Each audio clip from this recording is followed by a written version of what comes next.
예, 이진숙 전 방송위원장의 석방, 또 대통령 부부의 예능 녹화를 놓고 여야가 연휴 내내 공방을 이어가고 있습니다. 추석 밥상머리 민심에는 어떤 영향을 끼칠지도 주목이 되고 있는데요. 오늘 두 분 모시고 이야기 나눠보도록 하겠습니다. 성취훈 전 민주당 정책위 부의장, 강전의 국민의힘 대변인 나오셨습니다. 두 분 안녕하십니까? 네, 안녕하세요. 예, 먼저 이진숙 전 방송통신위원장에 대해서 체포 적부심이 인용됐습니다. 여야의 반응은 상당히 극명하게 갈렸는데요. 반응 모아봤습니다. 먼저 듣고 대답 이어가겠습니다. 이러니 국민들이 사법개혁을 부르짖는 것입니다. 국민들은 지금 누구나 법 앞에 평등한지 묻고 있습니다. 김현지 방탄용 이진숙 기획수사극의 민낯이 드러났습니다. 절대 존엄 김현지를 지키기 위해 추석 연휴 직전에 벌인 희대의 수사 조작극입니다. 자, 그러니까 민주당에서 지금 이야기하는 것은 석방 결정을 내린 법원을 향한 이제 비판이 나오면서 그러니까 지금 사법개혁을 국민들이 부르짖고 있다라고 이야기를 했습니다. 이 발언 어떻게 좀 들으셨는지요? 지금 뭐 민주당에서 특별재판부, 전담재판부 이런 거 만들겠다라고 추진을 하고 있는 가운데 이번 사건 같은 경우에도 결국에는 민주당 측에서 원하지 않는 결정이 나왔기 때문에 결국 민주당의 입맛에 맞는 특별재판부를 만들겠다는 것인가? 국민들께서는 그렇게 생각하실 수밖에 없는 것이죠. 이번 영장 청구 같은 경우에는 어제 서류상에서 나타났습니다만 세 번째 영장 청구였던 거예요. 경찰에서 굉장히 집요하게 이진숙이라는 사람을 체포하기 위해서 노력했던 것이 나왔고 그리고 그 과정에서 이진숙 위원장 측에서는 서류를 제대로 송달받지 못했다라든지 이런저런 사건들에 대해서 이야기를 한 부분들이 있습니다. 결국 법원에서 인용이 된 것은 체포영장이 발부된 것 자체는 어느 정도 수긍을 하지만 표현의 자유에 있어서는 최대한으로 여기에 대해 넓게 인정을 해줘야 되는 부분들이 있고 그리고 인신구속은 최소화해야 된다라는 것입니다. 지금 이진숙 위원장이 받고 있는 혐의는요. 지난번 탄핵 소추가 되었을 때 직무정지 상황에서 유튜브에 나가서 몇 마디 이야기를 했던 부분 그리고 올해 초에 SNS 글을 쓴 부분입니다. 이 내용들이 이재명 대통령과 민주당에 대해서 쓴소리를 하는 내용일 수밖에 없는 것이죠. 본인이 탄핵이 된 것이 임명받고 바로 다음 날이었었거든요. 정치적으로 본인이 탄압받고 있다라는 것에 대해서 억울함을 이야기하는 부분에서 나왔던 표현들인데 정권의 입맛에 맞지 않는다고 해서 이 정도의 발언을 한 사람을 수갑을 채워서 체포를 한다는 것은 어느 국민에게나 이렇게 할 수 있다라는 생각이 들 수밖에 없는 것입니다. 이번 결정에 대해서는 저는 당연한 결정이라고 생각을 합니다. 법원에서 인용 결정 나온 것에 대해서는 이건 오히려 그 전에 체포 자체가 말이 되지 않는다고 생각을 하고요. 이런 부분은 민주당 입장에서도 어느 정도 받아들일 것은 받아들여야 되는 것이 아닌가. 마치 새로운 재판부를 다시 만들어야 될 것처럼 이야기하는 것을 굉장히 국민들의 눈높이에도 맞지 않는다라고 말씀드리고 싶습니다.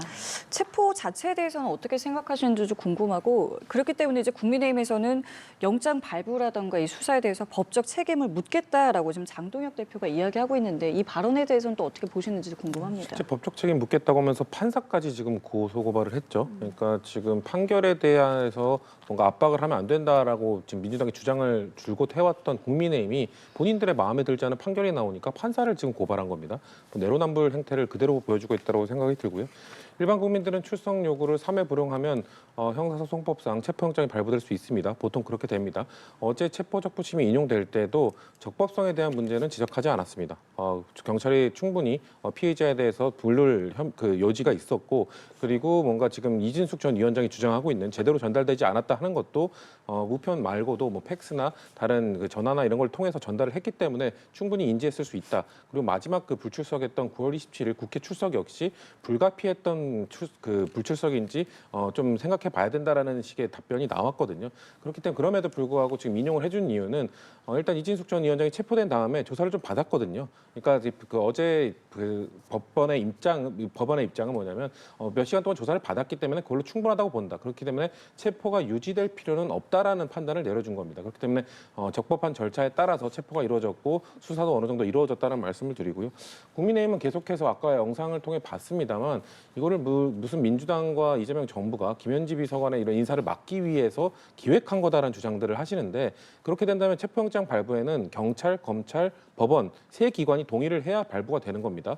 자, 그러면은 지금 안 그래도 사법개혁하느라 조희대 대법원 사법부와 사이가 좋지 않은 상황이고요. 검찰개혁 때문에 검찰과도 사이가 좋지 않은 상황입니다. 그런데 이 세 기관을 우리가 전부 다 컨트롤해서 이 기획수사를 했다고요. 여기에 공감해 줄 수 있는 국민은 많지 않을 거라고 생각합니다. 알겠습니다. 자, 이 얘기는 잠시 뒤에 좀 나눠보도록 하겠고요. 일단은 이번 이 체포와 관련해서, 그러니까 조금 전에 말씀하신 그 혐의의 공소시효와 관련해서도 지금 좀 검경 측 그리고 이제 변호인 측의 지금 이야기가 좀 다른 것이 검찰과 경찰은 이야기를 합니다. 공직선거법의 공소시효가 임박했기 때문에 체포의 필요성이 있다고 지금 주장을 하고 있는 것인데 이 공소시효를 어떻게 좀 봐야 된다고 생각을 하세요? 일단은 경찰 측에서 체포영장을 신청을 할 때 공직선거법 268조 3항을 적용한 것으로 보입니다. 이진수 위원장이 방송통신위원장이라는 정무직 공무원 신분으로 그 직위와 직무를 이용해서 대통령 선거에 영향을 미치는 행위를 했다라고 주장을 하는 거거든요.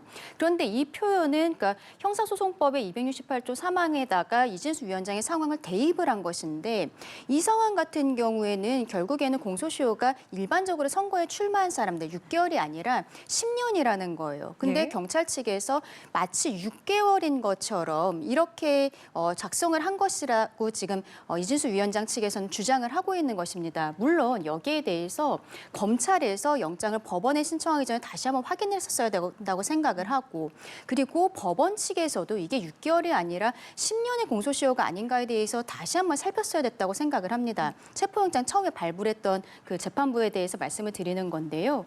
그런데 이게 결국에는 이번에 체포적부심에서 인용이 되긴 했습니다만 굉장히 의아한 거예요. 법의 규정과 그리고 공소시효가 맞지 않는데 경찰 측에서는 여기에 대해서 문제 제기하는 질의에 대해 그럼에도 불구하고 신속한 수사는 필요했기 때문이다라고 이야기를 하는 거거든요.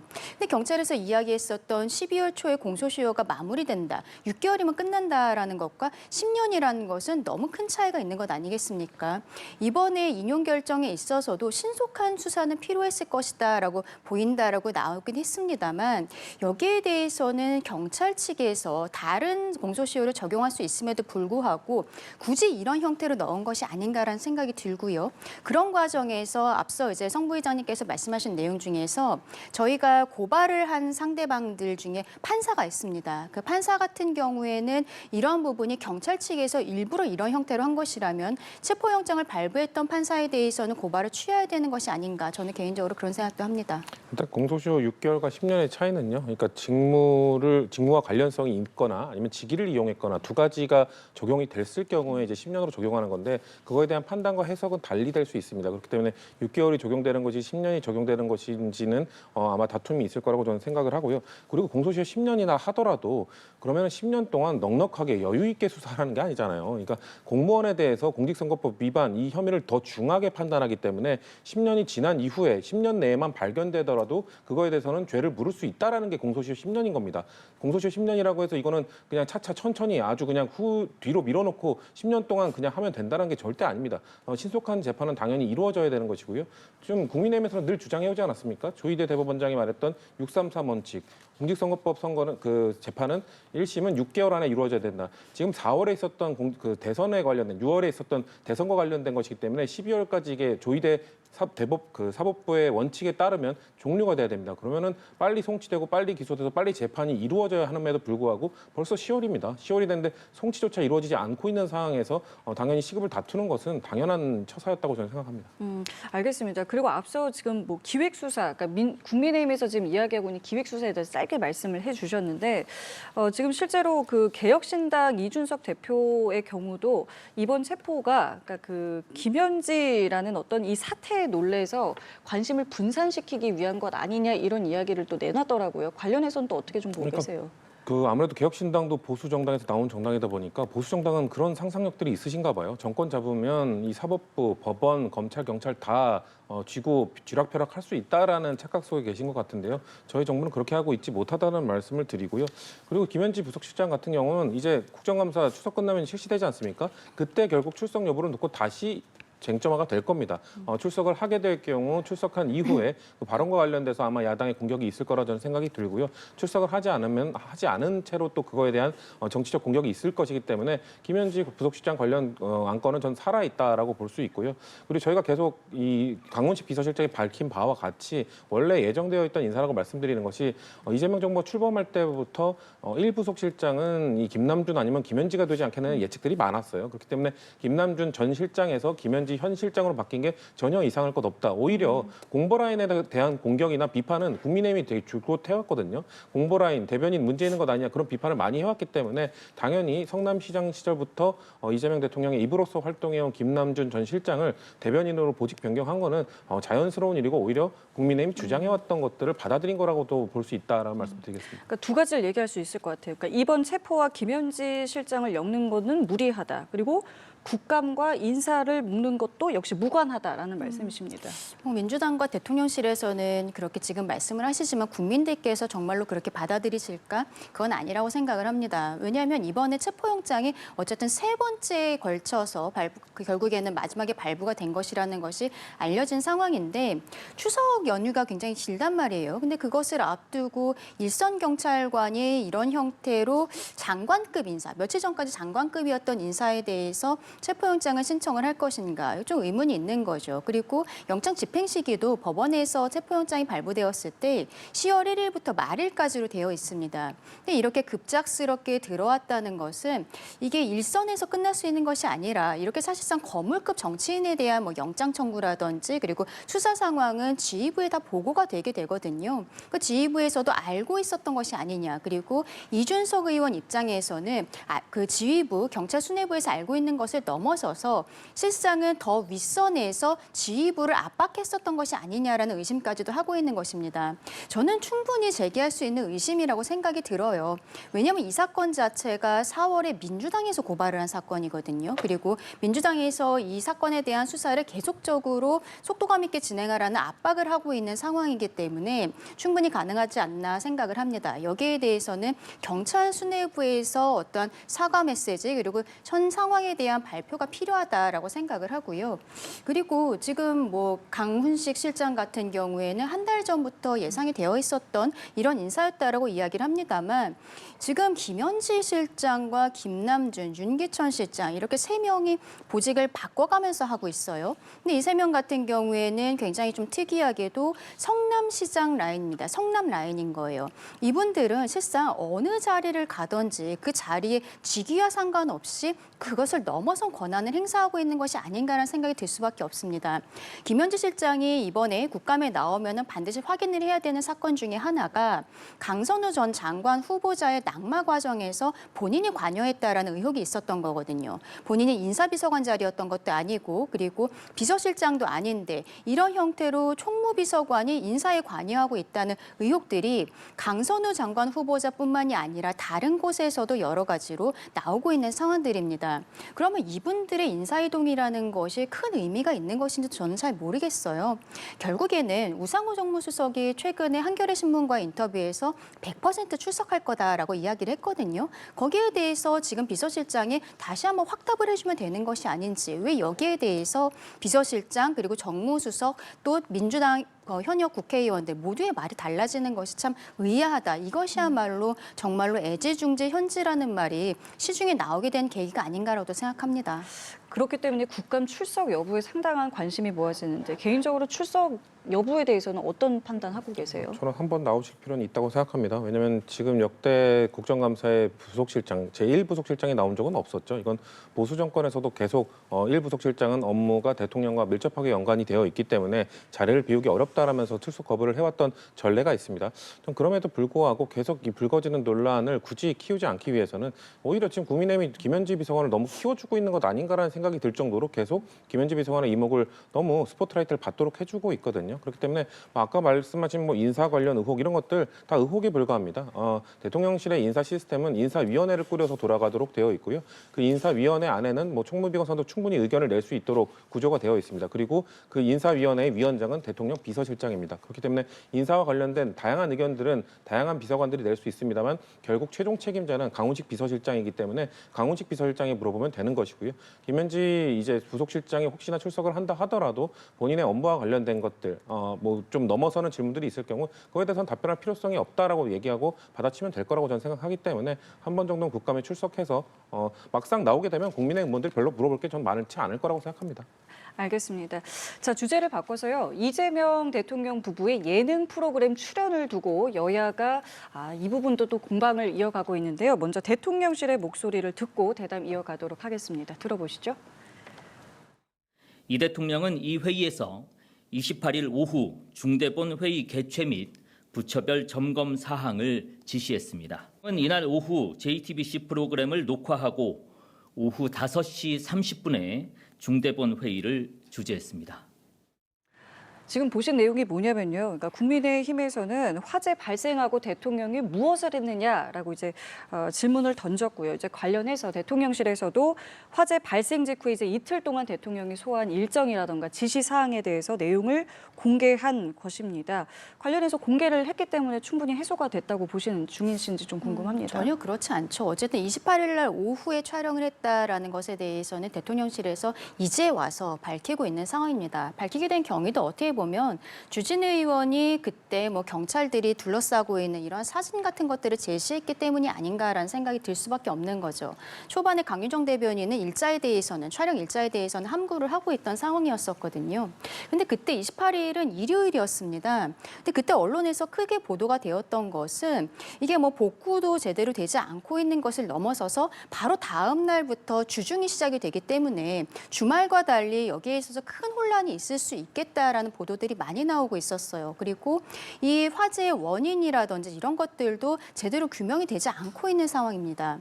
오늘까지도 지금 화재 열흘 차인데 이제서야 복구가 20% 정도밖에 되지 않았고 아예 복구가 되지 않을 수 있는 데이터도 있다는 보도들도 나오고 있는 상황이거든요. 그렇다면 이 상황에서 대통령께서 굳이 예능을 촬영해야 되는 것인가에 대해서는 너무나 의문이 있는 것이죠. 이 상황에 있어서 어쨌든 본인이 국정의 최고 책임자로서 모든 것을 다 좌우할 수 있는 분 아니겠습니까? 누구보다도 먼저 여기에 대해서 문제를 확인을 하고 현장에도 가시고 이런 모습들을 보여야 되는데 그러지 않으면서 추석 예능을 찍었다는 거예요. 그리고 이 예능의 내용이라는 것도 저는 굉장히 부적절하다고 생각을 합니다. 냉장고를 열어서 그 안에 있는 음식을 가지고 셰프들이 요리를 해주는 프로그램인데 대통령실에서는 뭐 K푸드를 홍보하겠다라고 이야기를 하고 있습니다만 저는 정무적으로 이런 예능에 나가는 것도 부적절하다 생각하는 것이 국민들께서는 대통령이 지금 받고 있는 혐의 중에서 경기도지사 시절에 법인카드를 유용했었던 의혹이 있거든요. 대통령은 기소가 되어 있고 김혜경 여사 같은 경우는 기소유예 처분을 받아서 이게 지금 헌법재판소로 올라가 있는 상황인데 이 가족들이 그동안에 법인카드로 과일, 소고기 뭐 이런 것들을 다 사서 먹었었다는 이 생각을 국민들께서 다시 하실 수밖에 없는 거예요. 지금은 관사 안에서 국민의 정말로 세금으로서 식사들을 하고 요리사까지 있는 상황에서 보여주기식의 예능을 나오는 것도 맞지가 않다고 생각을 합니다. 대통령실에서 뒤늦게 여기에 대해서 연기 요청을 JTBC에 했는데 JTBC는 이것을 바로 하루 정도만 미뤄주겠다라고 이야기를 하고 있는 상황이잖아요. 근데 담당 공무원 같은 경우에는 지금 좀 안타까운 소식까지 들어오고 있는 상황에서 이 방영을 꼭 해야 되는 것인지에 대한 의문이 있고 대통령의 그 공감 능력이라든지 이런 것들도 좀 의문이 있을 수밖에 없겠다 생각합니다. 그러니까 대통령실에서 지금 내놓은 내용을 보면은 촬영 전후로 회의를 했고 업무 공백은 없었다라는 것입니다. 다만 지금 말씀하신 건 그렇다 하더라도 지금 이 상황에서 굳이 그 촬영을 해야 있는가 적절성에 대해서 말씀을 하셨습니다. 일단 그 복구 작업, 원인 규명 대통령이 직접 하시나요? 그러니까 행정부의 수반으로서 충분한 지시를 내렸으면 저는 된 거라고 생각합니다. 그리고 처음에 국민의힘이 예능 촬영 왜 했냐로 프레임을 잡지 않았어요. 48시간 동안 아무것도 안 했다라는 프레임을 잡았었거든요. 근데 48시간에 대해서 타임테이블이 나왔습니다. 예능 촬영에 대해서는 이후에 밝혔습니다만 26일 화재가 발생했을 때 이미 대통령은 비행기 아니었고 그렇기 때문에 뭔가 지시를 내릴 수 없는 상황 속에서 귀국하자마자 업무 지시를 내렸다. 그리고 새벽 동안 자료를 살펴보고 그에 대한 추후 업무 지도도 추가적으로 내렸다. 그리고 28일 오전에도 3실장과 함께 비상대책회의를 했다. 이런 것들이 다 밝혀졌습니다. 그리고 그 예능 촬영 예정에 있던 촬영을 하고 오후에 역시나 다시 또 회의를 열었다는 것도 다 밝혀졌죠. 그러니까 국민의힘과 주진우 의원이 최초에 제기했던 48시간 동안 아무것도 안 했다는 프레임은 거짓말로 드러났습니다. 그렇기 때문에 그거에 대한 주진우 의원과 국민의힘의 사과가 먼저 있어야 되는 것이고요. 예능의 방영, 촬영 이런 것들에 대해서는 저희가 그 대통령실에서 촬영하는 게 아니거든요.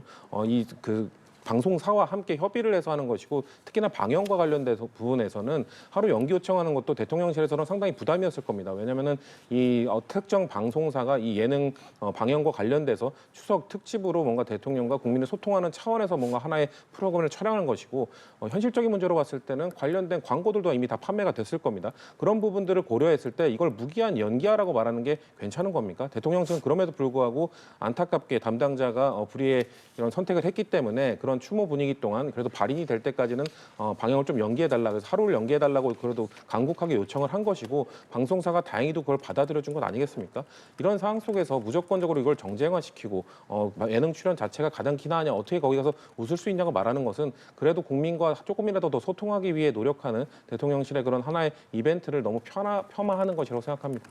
그런데 저희 그 윤석열 정부가 조기 종식이 된 상황 중에서 뭐 최상병 사망 사고라든지 이태원 참사라든지 이런 사건들이 있습니다. 이 사건들에 대해서 국민들께서 생각하시기에 왜 책임지는 사람이 없지? 그 말씀을 하셨던 거거든요. 이번 데이터 센터의 그 사고와 관련해서도 책임지는 사람이 없는 것입니다. 2023년에 비슷한 상황이 일어났을 때 이재명 대통령은 야당 대표로서 대통령의 사과뿐만이 아니라 행안부 장관의 경질까지도 주장을 했었거든요. 그런데 지금 이재명 정부에서 이 사고, 화재 사고뿐만이 아니라 사망 사고까지 나왔는데 아무도 책임지는 사람이 없어요. 그리고 그 와중에 대통령께서 국정 최고 책임자가 예능을 촬영했다라는 것이 드러난 것입니다.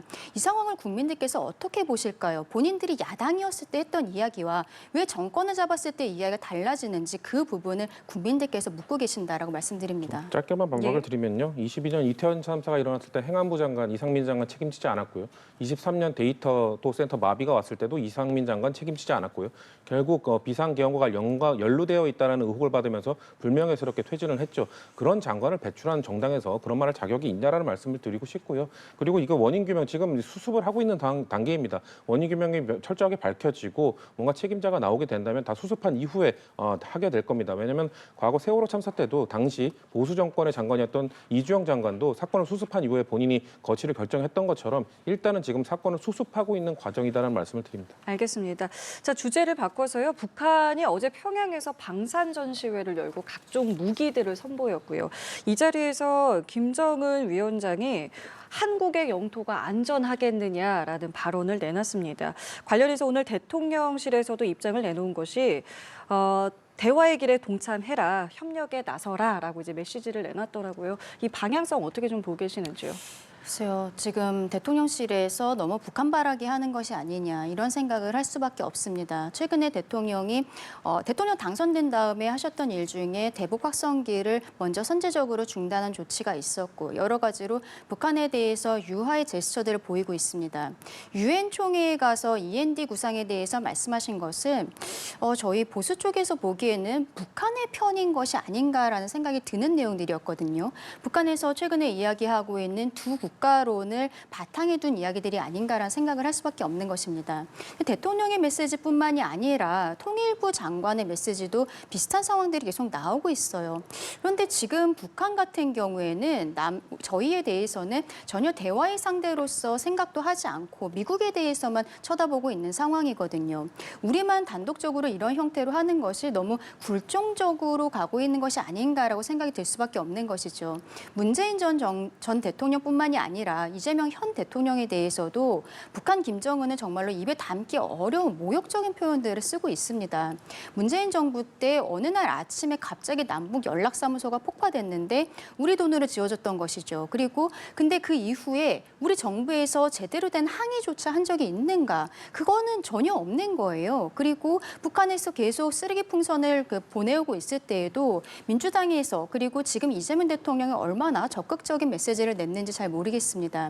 이러한 상황에서 우리가 평화를 원한다라고 하지만 이런 형태로 이야기를 하고 있는 것이 과연 도움이 되는 것인지 잘 모르겠고 그리고 국민들에 대한 설득 과정도 필요한 것이 아닌가라고도 생각합니다. 국민 안전을 위해서라면 왜 모욕을 감수하지 못합니까? 국민 안전을 위해서라면 전 자존심은 10번, 100번이라도 굽혀야 된다고 생각합니다. 자존심만 앞세웠던 윤석열 정부의 대북 정책은 완벽하게 실패했죠. 아까 말씀하신 오물풍선 윤석열 정부 때 갑자기 날아온 것이고요.